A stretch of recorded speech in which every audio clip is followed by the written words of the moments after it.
guys, welcome back to Computex 2018. We are here at the Lian Li booth and they have more RGB products on the market. We do have the Strimmer cable. Now, these cables, previously I'd seen the 24-pin released and they had a bit of a PCI bracket which controlled the RGB lighting modes.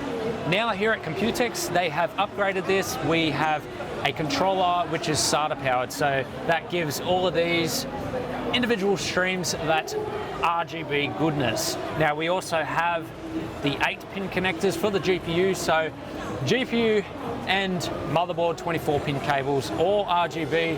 Has RGB gone too far, or do you guys enjoy this?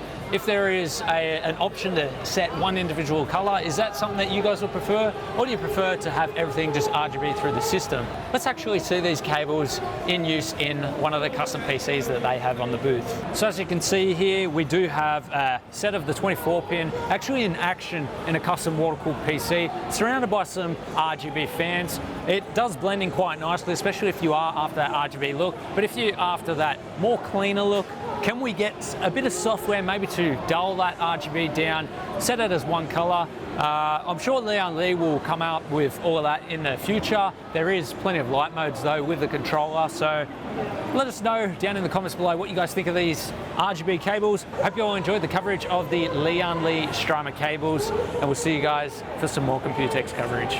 Are you wanting to take your video editing or heavy multi-threaded tasks to the next level? Well, look no further than the Intel flagship Core i9-7980XE processor. With 18 cores and 36 threads, your rendering times will look non-existent. For more information and a wide range of products, visit mwave.com.au or check the link in the description below.